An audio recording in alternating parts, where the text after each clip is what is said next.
Homo Micro.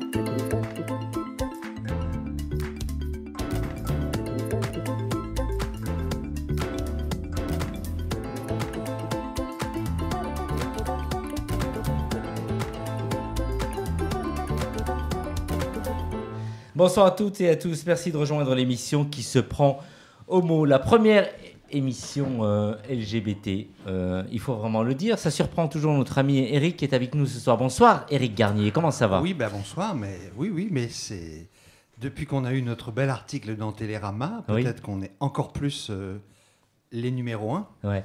Européens peut-être? Sans doute. Toi, tu es numéro 1 parmi les chroniqueurs, parce que ce soir, tu vas présenter 2 chroniques, un livre et un DVD. C'est gentil de dire aussi de ne pas dire que je suis le plus âgé. Non, mais tu es, de toute façon, ça se voit, grâce aux images de Daniel. Oui, alors Daniel, tu as une touche peut-être Photoshop, parce que des fois je me regarde, c'est vrai, ça fait un peu peur. Non. On va perdre des auditeurs. Mais tu sais, Eric, Photoshop a ses limites. Hein. Ouais. On ne peut pas tout. Alors, le roman, c'est le roman, c'est... devant ton micro. Le roman, c'est Garçon de Pékin. Oui. Et le DVD? Et c'est Kobe. Kobe pour le... Je retrouve mes notes. Hein. DVD. Garçon de Pékin pour le roman et Kobe pour le DVD. Tu peux toujours regarder la caméra, donc suivre Daniel qui est là pour la partie image, pour notre chaîne YouTube. Oui. Et ne perds pas le micro surtout. D'après Isabelle qui me passe tous les messages qu'il faut pour que l'émission soit bien conduite et soit bien faite. Vous avez tout à l'heure entendu Thomas qui revient parmi nous pour 2 fois de suite. C'est assez rare quand même. Voilà, hein, toujours plus, never more. Oui, je reviens pour parler dans ma rubrique santé. Un mal pour un bien. Un mal pour un bien, comment appréhender sa rentrée du bon pied. Ouais. Nous rentrons pour la 2e fois du mois avec un invité, Fabien Hara. Alors, comment on peut te présenter, Fabien? Tu fais de la réalisation, tu es comédien? Oui, bonjour, je m'appelle du coup Fabien Hara. Ouais. Je suis acteur depuis 10 ans et je suis réalisateur depuis 1 an et demi. Ouais. J'ai réalisé un court-métrage suite à... J'avais fait un film allemand qui était passé à la Berlinale et au Teddy Awards. Et suite à ce film qui était très très libre et... Qui s'appelait comment? Qui s'appelait Liebman. Ouais. Et suite à ce film, du coup, je me suis dit que j'avais envie de réaliser. Ouais. Et du coup, j'ai réalisé ce court-métrage qui s'appelle Claque et qui est diffusé le 17 et le 22 septembre prochain. Tu nous en diras plus tout à l'heure. Isabelle a réalisé plein de choses. Elle est avec nous. Bonsoir, comment ça va, Isa? Ça vient toujours bien quand je suis derrière ce micro et cette vitre. Super, et nous, ça nous fait plaisir à chaque fois de te voir. Donc, je t'ai proposé de prévoir 3 sons ce soir. Donc, ce sont toujours des choses qui sont agréables à écouter, je pense, avec toi. J'espère, en tout cas. C'est ce que je souhaite, vous faire plaisir aux oreilles, en général. Donc, j'espère que j'y arriverai. Donc, oui, 3 sons, c'est chouette. Tu nous dis ou on garde la surprise pour... Allez, mais tu sais que j'aime garder la surprise, donc gardons la surprise. Merci de rester avec nous. Homo Micro, l'émission qui se prend Homo. Fabien Hara, donc pour démarrer avec toi, quelle école tu as fait? Donc je pense que tu es d'Aix-en-Provence, donc tu as fait une première école là-bas qui s'appelle... Non, je suis directement allé à Florent après mon bac. J'ai fait le cours Florent. Ah oui, cours Florent. Comme tout le monde. C'est top ça. Et oui, c'était sympa. Et en fait, c'est surtout sur le terrain. J'ai fait énormément de pubs au début, ce qui m'a vraiment formé. Et après, j'ai fait des films. Et après, j'ai fait de plus en plus de films. Et maintenant, je voudrais faire film et réalisation. Et comment on fait quand on sort de l'école, tout ça? On vient nous chercher, on vient te chercher. Comment ça se passe? Comment tu as été repéré? Oula, moi, c'est parce que j'ai vraiment la tête, je pense, de la pub. J'avais les cheveux vraiment comme ça. J'avais vraiment la tête de toutes les pubs d'ados, quoi. Quel type de pub? J'ai fait Axe, Orange, tout ce qui est vraiment l'univers des jeunes, quoi, à l'époque. Ouais. Et le premier film que j'ai fait s'appelait Q, qui est un film à l'inverse très trash et du coup qui a complètement changé mon boulot, quoi. Et après ça, c'était beaucoup mieux. Ouais. Le théâtre aussi, tu as touché un peu au théâtre? Oui, je fais un peu de théâtre. Là, j'y reviens. J'ai joué dans Main dans la main, qui est une pièce LGBT. C'est une résidence en Corse. Là, on part dans un mois. Et on va jouer à Paris dès 2019. Ouais. Télévision et cinéma aussi, pour la partie télé, qu'est-ce que tu as fait de bien et de bon? Télé, j'en ai fait beaucoup moins. J'ai fait une série qui s'appelle Strictement Platonique, qui a un rapport avec le cul, et qui était avec Baptiste Le Caplin. Et voilà, c'était pour France 2. Ouais. Et le cinéma? Et cinéma, du coup, j'ai fait Q, j'ai fait 100% Cachemire, Une pure affaire, Liebman, justement, et Super Z. J'ai pas mal de films qui sortent, là. J'ai un film qui s'appelle Fracture d'Harry Roselmack, du présentateur, qui sort dans 1 mois et demi. Ah oui, il réalise un film. Il réalise un film, ouais. Alors, est-ce qu'il est aussi craquant qu'à la télé? C'est le même. Oui. Non, oui, pour le coup, il est très très humain et c'est la même personne que la personne qu'on voit à la télé. Du coup... Alors toi qui aimes le cul justement, est-ce que ton dernier court-métrage, on ne sait pas s'il aime, il aime le film. Claque, ce court-métrage, dis-nous un peu de quoi il parle et donne-nous envie de le voir et comment t'es venue un peu l'idée de réaliser ce court-métrage. Alors, c'est du coup le synopsis, c'est une mère de famille qui annonce au restaurant chinois qu'elle va se suicider. Ouais. Donc ça, c'est le sujet. Ce qui est intéressant, c'est que du coup, toute la famille se met à révéler toutes les 4 vérités de tout le monde, dont un coming out. Et qu'est-ce qui m'a donné envie de l'écrire? C'est ma tante était atteinte d'Alzheimer. Et en gros, elle était dans un état où on a eu un débat sur qu'est-ce qu'on ferait si on avait Alzheimer, et toute ma famille a dit on se suiciderait. Et après ça m'a fait un petit choc. Ouais. Et j'ai décidé du coup d'en parler parce que je me rends compte que beaucoup de gens pensent ça. Ouais. Sauf qu'on est plus conscient quand on a Alzheimer, donc c'est le fameux. Il y a une très limite juste, où on est encore un peu conscient et il faut le faire à ce moment-là. Mais après, je crois que les vrais Alzheimer n'ont pas l'idée de se suicider, si. Je pense qu'une fois qu'on est touché et que c'est trop tard, oui, je pense que c'est plus l'idée d'être un fardeau ou de ne plus être soi-même qui fait ça, je pense. Thomas va nous faire une chronique sur l'Alzheimer et des LGBT. Ah ben pourquoi pas, oui, on en parle trop peu, oui, ça serait intéressant, ça c'est un sujet à développer, à étayer. Pour revenir un peu donc à ton court-métrage, il y a un peu du LGBT justement dans l'histoire? Bah oui, du coup, il y a une des filles de la mère qui annonce qui fait son coming out, du coup, et qui n'est pas très bien perçue par la famille, malgré ce qui se passe. Et c'est un moment, je trouve, très, très touchant, et l'actrice est assez exceptionnelle, je trouve, dans ce moment-là, et c'est un très beau moment, je pense. Tu as obtenu des prix? Oui. Ça fait 1 an qu'on tourne, on a eu beaucoup de prix du public, on a eu le prix du scénario, prix de réalisation, prix des acteurs. On a eu vraiment beaucoup de prix, et ce qui est bien, c'est que comme c'était vraiment une équipe, on est très content de le défendre. Ouais. Alors, tu as une petite équipe qui travaille autour de toi, comment ça se passe? J'ai ces 2 assos, c'est l'association Sine Qua Non et Cinéfac. C'est un concours que j'avais gagné il y a 1 an de scénario qui m'a permis d'être produit avec eux, et du coup tous ensemble on a créé ce film, et comme c'était associatif, il y a eu un vrai mouvement, et il y a plein de gens, on a fait un crowdfunding, du coup, et plein de gens s'y sont mis, et du coup ça a été vraiment toute une avalanche, et c'était très fort pour moi. Ouais. Dans la vie de tous les jours, tu es aussi, on peut dire, un militant un peu. Tu pratiques une activité sportive, le karaté, dans une association LGBT, karaté. Je suis à Nijikan Karaté Do, et je suis au Panam Boxing Club aussi, je fais de la boxe. Et pourquoi être dans l'univers LGBT et pratiquer tu pourrais pratiquer dans un club classique? Qu'est-ce qui t'incite à... Ce que j'aime bien, c'est aussi... déjà, quand je suis arrivé au karaté, ça fait longtemps que je n'en avais jamais fait. Et je me suis vraiment dit... je me suis un peu dit que je serais beaucoup mieux accepté dans un club LGBT qui serait vachement plus ouvert. Et j'avais un peu une image du karaté, une image des arts martiaux un peu violents ou quoi. Je me suis dit que j'allais être accepté.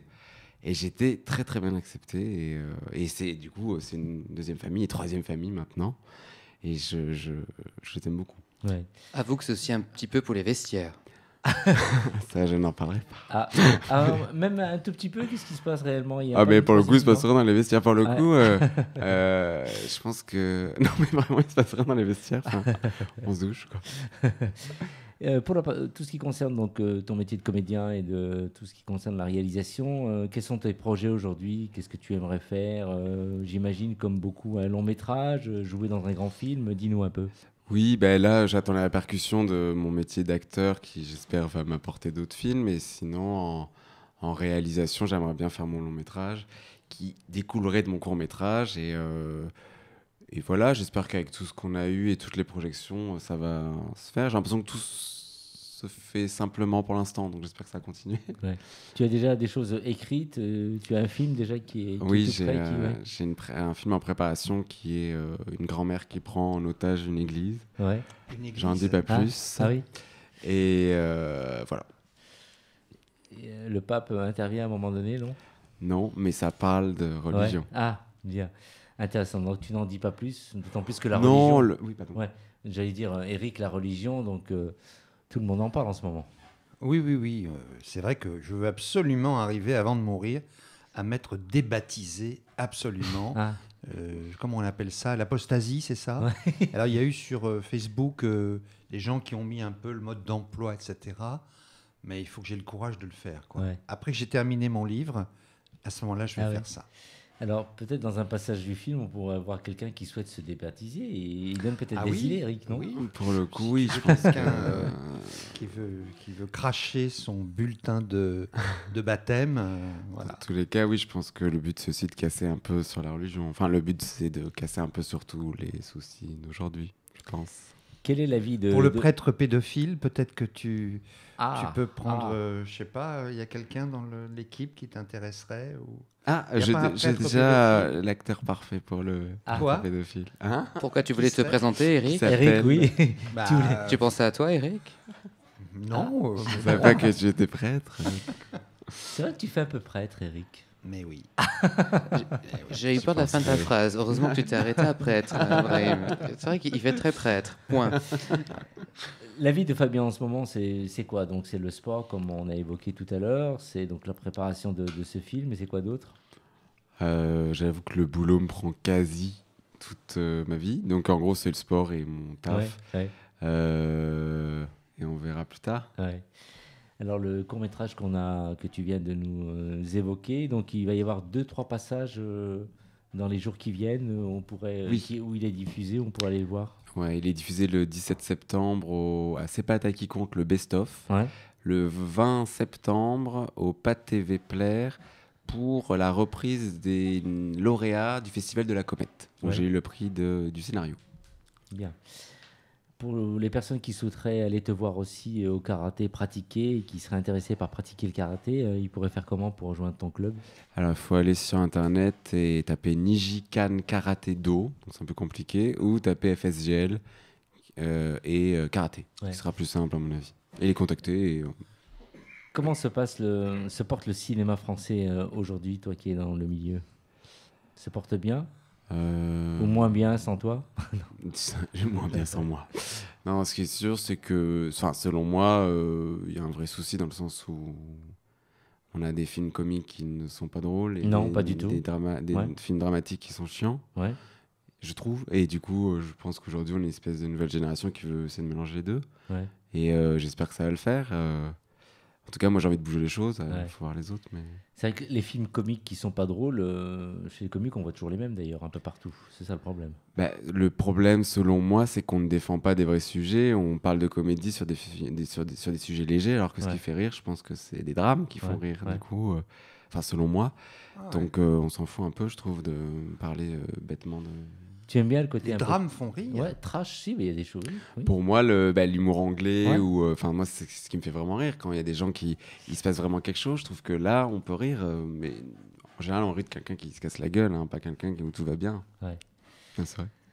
Vivement qu'on te voit dans un long métrage. Donc, vraiment, et rappelle-nous encore une fois où on peut aller voir ton court-métrage qui va passer dans quelques jours à Paris. Alors, le 17 septembre, c'est au 5 Comartin à 19h45 et le 20 septembre, c'est au Pat TV Plaire le soir.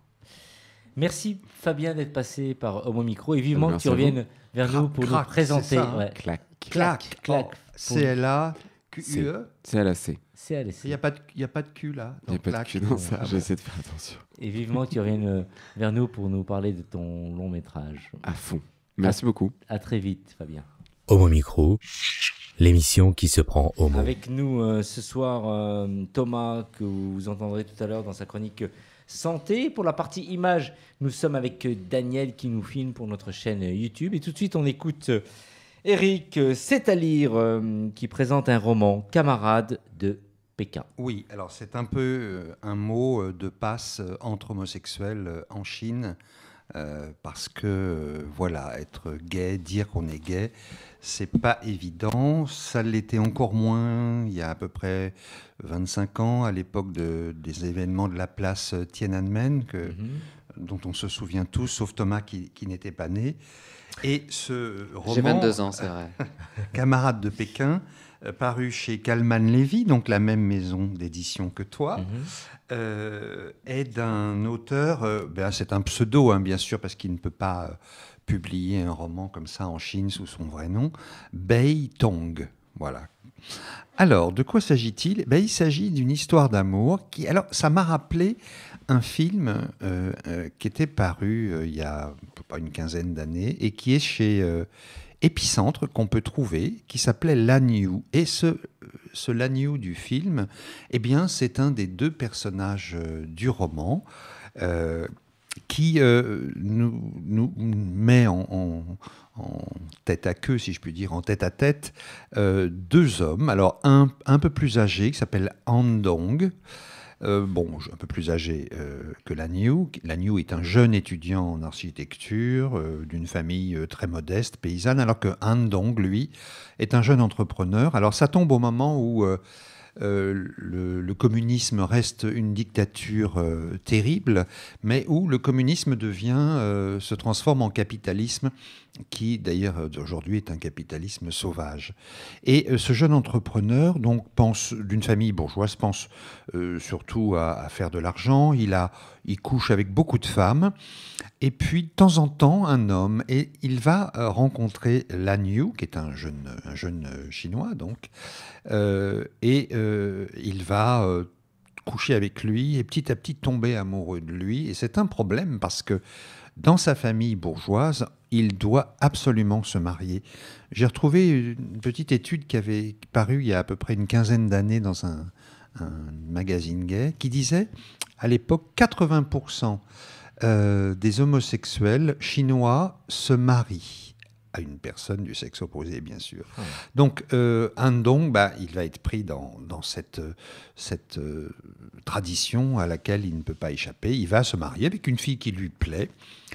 Mais en même temps, quand il va se marier, bien sûr, Lanniu va être très malheureux. Et tout au long de cet épais roman, on va suivre les tribulations d'une relation qui n'est pas de la même nature au départ et qui va subir un certain nombre d'événements, de rebondissements, jusqu'à une fin, bien sûr, que je ne vous déflorerai pas, si je puis dire. Alors, le New York Times, grand quotidien, dit que c'est un des romans chinois les plus importants de notre époque. On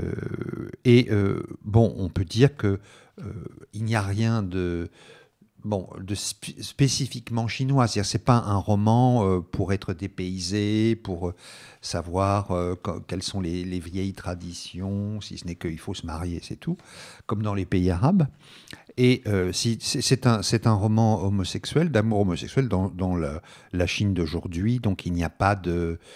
j'allais dire, entre guillemets, de folklore qui peut nous dépayser. On n'est pas du tout dépaysé. Et ces deux héros peuvent ressembler furieusement à des héros d'ici. Mais ce qui est très intéressant, c'est que ce livre, qui a été écrit en 2001, nous sommes en 2018, il n'a été publié qu'il y a 8 ans, je crois, en Chine, et sous un pseudo. Alors ça s'appelle Camarade de Pékin. C'est haletant, on ne peut pas les lâcher, tous les deux. On ne sait pas comment ça va se terminer. Et c'est chez Kalman Levy. Oui. Thomas. Et c'est Beitong. Beitong. Voilà, je ne sais pas ce que ça veut dire, mais c'est un pseudo, évidemment. Thomas, donc, après avoir entendu, donc écoutez, Eric, ça te donne envie de lire et d'en savoir un peu plus à propos de ce roman? Ah oui, présenté comme ceci, tout à fait, ça me donne très envie de le lire. Est-ce que Darling Days, tu l'as lu et est-ce que tu n'as pas été déçu? Je ne l'ai pas présenté de façon Alors, j'ai commencé à le lire, mais je ne suis pas arrivé jusqu'au bout, pour être honnête. Bon, d'accord. Pour nos auditeurs, il s'agit de quel livre? C'est un roman dont j'avais parlé, l'aventure d'une jeune petite fille qui se sent plutôt garçon et qui tenait son journal. Voilà, ça s'appelait Darling Days. Je crois que c'était au Seuil. Exact. Camarade de Pékin, donc c'est un roman qui se lit facilement. Très facilement. Il est très épais, il ne faut pas avoir peur. Il n'y a pas un style particulier où on peut s'attarder à une tournure de phrase ou à arrêter le livre pour savourer une image poétique ou voilà un procédé narratif et nouveau. Non, ça se lit très très bien et voilà, on est très ému. Merci Eric. Homo Micro, l'émission qui se prend au mot. Nous allons maintenant passer à notre ami Thomas. Un mal pour un bien, pardon. Une rentrée du bon pied pour faire cette deuxième. Une rentrée du bon pied, car le retour de vacances fait toujours l'effet d'un coup de massue ou d'un coup de poppers. D'abord, vous aurez le plaisir de retrouver vos amours de collègues qui vous aiment tant, lol. Et de surcroît, septembre marque la rentrée. Voilà, on y est, avec une pression forte pour remplir vos objectifs annuels et déjà anticiper le restant de l'année 2018. Alors aujourd'hui, mes darlings, c'est décidé, le burn-out ne passera pas par vous. Comment faire pour bien faire? Les réponses en son et en images. Et on ne se plonge pas immédiatement dans l'action, Thomas? Absolument, Brahim. Même au boulot, il ne faut pas oublier les préliminaires. Il faut se laisser le temps de se remettre dans le bain. Plutôt que de foncer tête baissée sur ses courriels, mieux vaut commencer par se poser ces 3 questions. Alors, juste pour Eric, un courriel en quelques mots, c'est comme un télégramme, mais par ordinateur. Je voulais juste préciser. Oui, on dit email, c'est ça? Ou courriel, c'est plus joli. C'est plus glam chic. Alors, je reviens à mes 3 questions. Alors, les questions qu'il faut se poser, c'est qu'est-ce qui va me redonner envie? Qu'est-ce que mon patron attend de moi? Et comment me remotiver sur les objectifs à atteindre? Voilà, donc avant de vous évaporer un peu dans l'action, il faut consacrer un peu de temps, ne serait-ce qu'une heure ou deux, pour prendre un peu de hauteur et se concentrer sur votre feuille de route pour les 4 derniers mois de l'année, car oui, dans 3 mois et demi, mes chéris, c'est déjà Noël. Alors l'idéal est de faire une cartographie de l'essentiel ou encore dresser une liste de choses à faire, par exemple. Une to-do list, yes Brahim. Un zoom en arrière va permettre de se concentrer sur vos livrables, qu'ils soient quantitatifs ou qualitatifs. Pourquoi ne pas dresser alors une sorte de cartographie de l'essentiel? C'est joli, hein, une cartographie. Il y a la carte du cœur aussi, du tendre, mais... Hashtag je cartographie mon essentiel. Bref, il faut identifier ses freins et ses blocages, mais aussi les supports que l'on peut avoir en interne ou en externe pour vous aider à remplir vos objectifs. Il est important de formaliser ces actions. Par exemple, définir impérativement une ou plusieurs actions, des objectifs de rendez-vous, des deadlines, et le tout de manière structurée par des exemples comme un bête tableau Excel. Alors on n'attend pas, on saute sur son stylo Mont Blanc et on se fait sa to-do list now because c'est septembre, alors it's now or never. On parlait de la loi Pareto et des objectifs SMART, c'est quoi? Alors que cela soit au boulot ou dans sa vie perso, tout ce que je viens de dire à l'instant n'est valable et utile qu'à condition de savoir gérer ses priorités. Depuis plusieurs années déjà, on fait face au Lean Management qui accroît les exigences en termes de reporting. Alors c'est quoi? Grosso modo, c'est faire plus, mais avec moins. Du coup, il est facile de perdre de vue l'essentiel et le contrôle des choses jusqu'à se sentir un peu dépassé. À ce moment précis de l'année, il est plus que jamais important d'arriver à faire la part des choses entre l'important et l'urgent. Nous avons tous le sentiment d'avoir trop de choses à faire, mais l'on oublie souvent les enseignements du principe de Pareto ou la loi des 80-20. Environ 80% de vos résultats sont le produit de seulement de 20% de vos actions. Ça fait réfléchir. Hein. Ouais. Et de même, il faut impérativement se fixer des objectifs SMART. Alors SMART, ça veut dire quoi? Ça veut dire des objectifs spécifiques, mesurables, acceptables, réalistes et temporellement définis, à défaut de quoi vos bonnes résolutions seront enterrées en un rien de temps. Autrement dit, des objectifs réalisables. Si vous vous dites en même temps pour la rentrée, j'arrête de fumer, je me remets au sport, je vais manger veggie gluten-free, je vais faire du yoga et me coucher à 22h, c'est vous à l'échec. Hein. Faites-vous un seul objectif à la fois par mois, pas plus.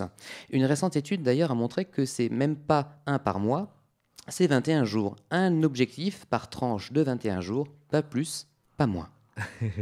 On applique également la règle de 3 ou comment faire le point sur ses compétences, par exemple. Voilà, Brahim, il est aussi judicieux d'établir à la rentrée sa propre feuille de route personnelle. Si vous souhaitez évoluer de poste en 2019, c'est maintenant qu'il faut poser les jalons en interne comme en externe.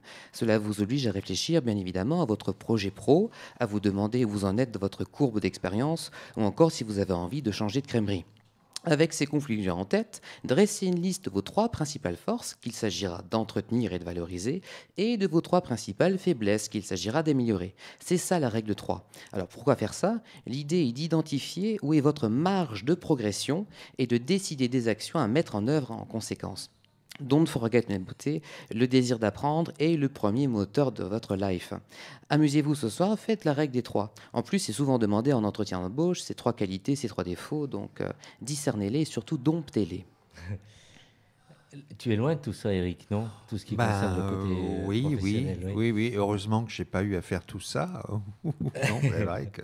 Ce qui va suivre va t'intéresser. Alors, on ne garde pas le mouvement qu'au boulot, bien sûr, mais également dans sa vie perso, Thomas. Absolument, Brahim. L'été, quand il fait bon, il est agréable de passer du temps dehors et c'est facile de marcher ou courir en montagne, à la plage ou simplement le long des quais de Seine. Quand les températures commencent à diminuer avec la luminosité, il ne faut pas renoncer pour autant à bouger son corps. On a 206 os et plus de 600 muscles. On n'est pas fait pour être oisif et s'empâter. La solution peut être de faire de l'activité physique à la maison. Il y a des apps maintenant super sympas pour aider à faire du sport chez soi en 8 minutes, ou alors aller à la piscine et s'essayer ou progresser au crawl par exemple, ou encore se trouver un cours de danse ou de yoga. Petite parenthèse, il y a de très bons cours de danse LGBT par exemple, comme l'association Laissez-nous danser, qui permet de faire de l'activité physique en bonne compagnie, de manière ludique, et en plus d'apprendre enfin à savoir danser. Franchement, on a tout à y gagner. Checkez leur page Facebook, c'est très sympa, ça s'appelle Laissez-nous danser. Sinon, côté salle de sport, musculation et cardio-training permettent de rester mince et musclé à souhait et de maintenir un cœur et des vaisseaux en bonne santé, un peu à l'image d'Éric Garnier. Petit conseil, privilégiez les abonnements sans engagement. Ça permet de changer de salle si elle ne vous correspond pas et ne pas avoir payé comme ça pendant 1 an. On améliore aussi son hygiène de vie. C'est primordial, c'est vraiment primordial. Et ça se fait simplement en 4 étapes. Étape 1, je renoue avec un bon sommeil. Bien dormir est essentiel pour être au top de ses capacités physiques et intellectuelles. Un sommeil de qualité doit être suffisant. Il faut compter en moyenne 8 heures par nuit. Et surtout, le sommeil doit être régulier.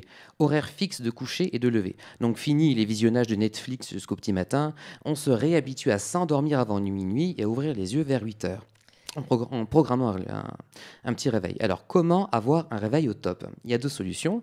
Soit on se réveille à mes côtés, mais bon, j'ai pas le don d'ubiquité, je peux pas être partout. Tu peux être partout, voilà, oui. Je peux pas être partout. Alors, seconde solution, plus pratique, c'est les réveils simulateurs d'aube. Ça imite le lever du soleil, on se réveille tout en douceur pour un matin bonheur. Oh là là. Étape 2, on se lève du bon pied. Pied droit ou pied gauche, qu'importe, l'important est de ne pas traînasser au lit une fois réveillé au risque de se rendormir. Une fois les yeux ouverts, on s'étire tout en douceur pour mettre tous ses muscles en action et se déverrouiller ses articulations ou encore ses prothèses pour Eric. On ouvre ses rideaux ou ses volets pour caler son horloge biologique interne sur ce nouvel horaire de lever. On enfile sous la douche tiède avant d'attaquer son petit déjeuner. Étape 3, on garde un équilibre alimentaire, évidemment. Voilà, après la liberté des vacances, on renoue avec des repas équilibrés à horaires réguliers. Pour le petit-déj, une boisson chaude, du pain, des céréales, un laitage et un fruit. Pour le déjeuner ou le dîner, des protéines, viande, poisson, des œufs, des légumes, des féculents, pâtes, riz, pommes de terre, un laitage ou un fruit. On peut rajouter un goûter, comme une coupe de ruine arrosée ou une flûte de jus de cresson. J'en suis dingue. C'est vrai. Ou plus simplement, si on n'a pas tout ça, un laitage ou un fruit convient parfaitement. Et la dernière étape, on profite du soleil plutôt jusqu'au bout. Tout à fait. Comme l'a dit Isabelle, on est encore en été. Même si on est à la fin de l'été, les jours sont encore longs et le soleil est présent. On en profite en passant un maximum de temps dehors, comme boire un café en terrasse, faire semblant de bouquiner Darning Days dans un parc, ou encore faire une balade à vélo, même si les Vélib... C'est ce que t'as fait semblant de le lire, en fait. Mais c'était pour prendre ça. le soleil, Eric. Ah, d'accord. C'était un bon prétexte. Pour te donner un... Oh là Voilà. là. Bon, on peut aussi faire une balade en vélo, même si les Vélib, c'est un petit peu compliqué. un petit peu compliqué en ce moment. Cette lumière naturelle est bénéfique puisqu'elle favorise via notre rétine la sécrétion de mélatonine essentielle à une bonne synchronisation de l'organisme et ça permet la synthèse de vitamine D via notre peau. Soit dit en passant, la vitamine D ne sert pas uniquement à fixer le calcium sur les os, elle sert à bien d'autres choses. Elle est tout autant ubiquitaire que polyvalente. Elle est essentielle également pour un bon système immunitaire. Alors, mes darlings, avec ma nouvelle feuille de route pour une rentrée réussie, vous serez tout intinabulant et au summum, car la vie est vraiment trop courte pour se permettre d'être médiocre. Alors, un conseil, chaque matin, n'oubliez pas, soyez incroyable. Incroyable. Mais alors, ça manquait un peu de faire l'amour. Alors, une question. Wow. Quand tu te réveilles avec l'aube, je sais pas quoi, et que bing, tu as une érection. Parce que ça arrive. Là, l'érection du matin. C'est terrible. Isabelle dit que c'est terrible. C'est pas évident, Isabelle. Hein alors, qu'est-ce qu'on fait là? Mais ça te rappelle des souvenirs, Eric? Oui, mais on a tous une érection un peu le matin comme ça. Oui, c'est tout à fait normal et naturel. Oui, mais qu'est-ce qu'on fait? Qu'est-ce qu'on fait? Qu'est-ce que tu veux faire? C'est rien à faire, c'est normal, c'est naturel. Oui, mais quand on a envie, tu veux dire, tu as une érection, tu es seul. On ouvre ses rideaux, on la montre, on en est fiers. Ça fait plaisir à tout le monde. Ça fera des jaloux dans le quartier. Alors, oui, d'accord. Okay. Faire l'amour, tu n'en as pas beaucoup parlé. Mais ça faire l'amour, parce que c'est une chronique rentrée, et faire l'amour, c'est toute l'année. C'est toute l'année. Voilà. Toi qui es un peu docteur aussi dans l'âme, combien on doit faire l'amour par semaine, tous les soirs? Le plus souvent possible. Le plus souvent possible. Le plus souvent possible, voilà. Ouais. Dès que l'envie est là, que le partenaire est là, voilà. Si on a envie de s'aimer, il faut se lancer. Mais c'est bon pour la santé. C'est extrêmement bon pour la santé physique et la santé morale. C'est les deux. Et ceux qui ne font jamais l'amour? C'est triste. Oui, mais ils vont avoir des maladies plus fréquemment que d'autres? Non, ça ne développe pas plus de maladies que ça. Après, si c'est important pour la personne et que la personne est en manque, oui, on peut développer une dépression, mais il y a d'autres sujets qui peuvent développer une dépression. Ce sera ton Ou alors on peut pallier à ça et faire d'autres choses. Ce sera ton prochain sujet. Voilà. Merci Thomas. Homo Micro, l'émission qui se prend au mot. On poursuit et on termine avec toi, Eric, un DVD qui s'intitule Kobe. Kobe, oui, qui était sorti sur les écrans il y a quelques mois. Un excellent papier de Télérama. Vous allez me dire, je ne parle que de Télérama, mais il ne faut pas oublier que c'est quand même le meilleur magazine français de radio et de télévision. Alors, c'est encore un film d'épicentre dont je vais parler. Vous allez croire qu'il me soudoie, mais tout à l'heure, je vous avais parlé de ce film Lan Yu de Stanley Kwan, qui était sorti chez eux il y a un certain nombre d'années et qui avait d'ailleurs été dans la sélection officielle Un certain regard au Festival de Cannes. Là, c'est un autre DVD de chez Épicentre qui s'appelle donc Kobe. Alors, Kobe, c'est un film qui porte le nom d'une jeune fille qui s'appelait Susanna. On est dans le Middle West américain.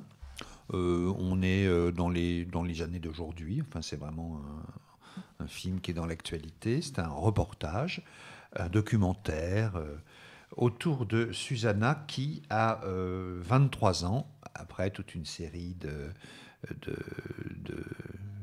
d'étapes, est devenu un garçon assez sexy, il faut le dire. C'est vrai qu'on ne saurait pas que Kobe s'appelait Susanna. On ne le devinerait pas. Alors, ce qui est très bien, c'est que... Alors d'abord, il a une petite amie qui donc, quand il était une fille, qui l'a accompagné tout au long des années de transition. Là, quand le film est tourné, la dernière scène, c'est celle où finalement il a décidé d'aller jusqu'au bout de sa transformation, c'est-à-dire de se faire retirer l'utérus. Alors, ça a été un peu long de décider parce que, en fait, dans le couple, sa copine ne veut pas avoir d'enfant. Ils sont jeunes, tous les deux. Aujourd'hui, ils ont 28-29 ans, mais au moment où le film était tourné, ils avaient 23-24. Et la seule possibilité d'avoir un bébé dans ce couple, c'était que lui, qui a vraiment l'apparence d'un garçon, porte l'enfant comme ce transsexuel masculin très connu qui a eu 3 enfants avec sa femme. Mais c'est lui qui les a portés. Et puis, ça prend du temps et la dernière image, il va rentrer en salle d'opération et il va, c'est ce que j'ai compris, subir, même si il le souhaite, une chirurgie qu'on appelle décisive. Alors, ce qui est très bien, c'est que c'est pas du tout larmoyant, c'est-à-dire que en fait, ça part de la réussite de cette transition, et il y a un certain nombre de flashbacks, des entretiens avec ses parents, avec ses frères. Il y a des extraits, des petites vidéos qu'elle prenait quand elle était encore une jeune fille. Tout ça n'a pas été forcément toujours facile. La mère de Susanna a pas mal résisté. Et puis aujourd'hui, on voit que tout se passe bien. Le père est assez sympa d'ailleurs. J'ai l'impression qu'il temporisait un peu, qu'il essayait de faire le lien un petit peu entre sa femme et sa fille. Et donc c'est pas du tout une image d'une transition douloureuse, tous les affres de la transformation. C'est vraiment une image très positive de la transition. Alors peut-être qu'on peut reprocher à ce film d'être un petit peu trop rose, mais c'est vrai que souvent les films sont parfois peuvent être un peu, pas misérabilistes, mais un peu difficiles à regarder, et donnent une image de la transsexualité totale un petit peu effrayante parfois. Là, c'est une vraie réussite, et il dit d'ailleurs que en fait, ce film a été fait plus. Il dit ça dans une interview pour Garçon. J'espère que cela montrera les aspects positifs de la chose. Non, la douleur et le drama, mais seulement combien la vie peut être douce. Et il espère que ce film sera vu surtout par des hétérosexuels. Il dit la communauté LGBT comprend déjà très bien ce que c'est qu'être différent. Ce film doit être montré à des gens qui pourraient ne pas comprendre la communauté et le fait qu'il n'y a absolument rien de mal à être différent. Donc il y a cette différence d'être homosexuel et cette différence dans la différence. Ce qui fait que si on utilise la classification habituelle, Susanna, qui était lesbienne, est devenue un homme hétéro. Et ça, c'est assez savoureux. Ouais. Ça montre la limite des appellations et des classifications. Et c'est un film assez enthousiasmant. On s'attache vraiment à Kobe.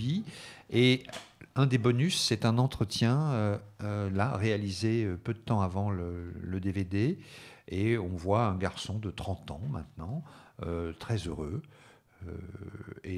Voilà, on aimerait en savoir plus, on aimerait... mais bon, ça suffit pour donner une image positive et attachante à la fois de la transsexualité et puis de ce charmant garçon. Kobe de chez Épicentre. Merci Eric.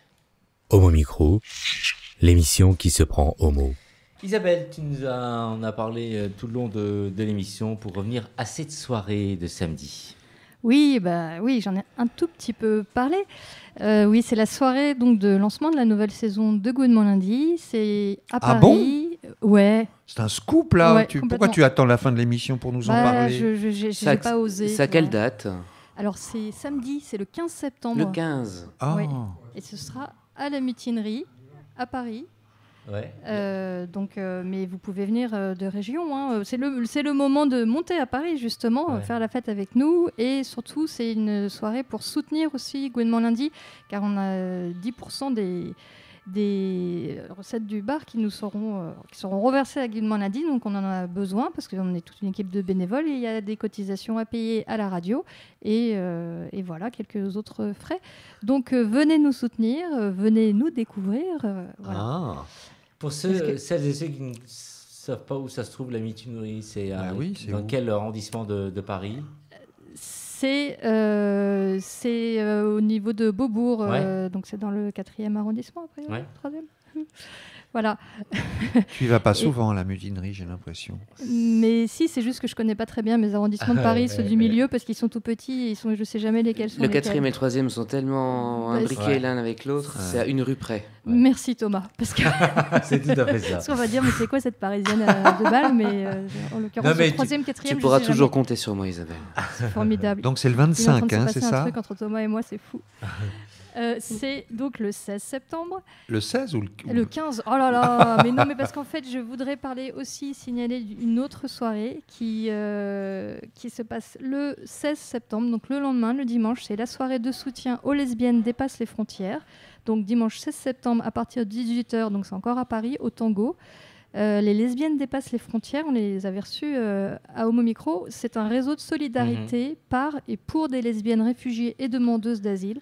Donc il faut y aller, là vraiment pour les soutenir financièrement et pour se faire la fête, bien sûr. Donc vous allez le samedi à la mutinerie et le lendemain au Tango pour les lesbiennes dépassent les frontières. C'est formidable, je vous ai fait votre agenda de week-end. Tout ça jusqu'au bout de la nuit. Voilà. Pour celles et ceux qui le souhaitent. Merci Isabelle. Et merci en tout cas d'avoir été à l'écoute et à très très vite. On vous embrasse. Homo Micro.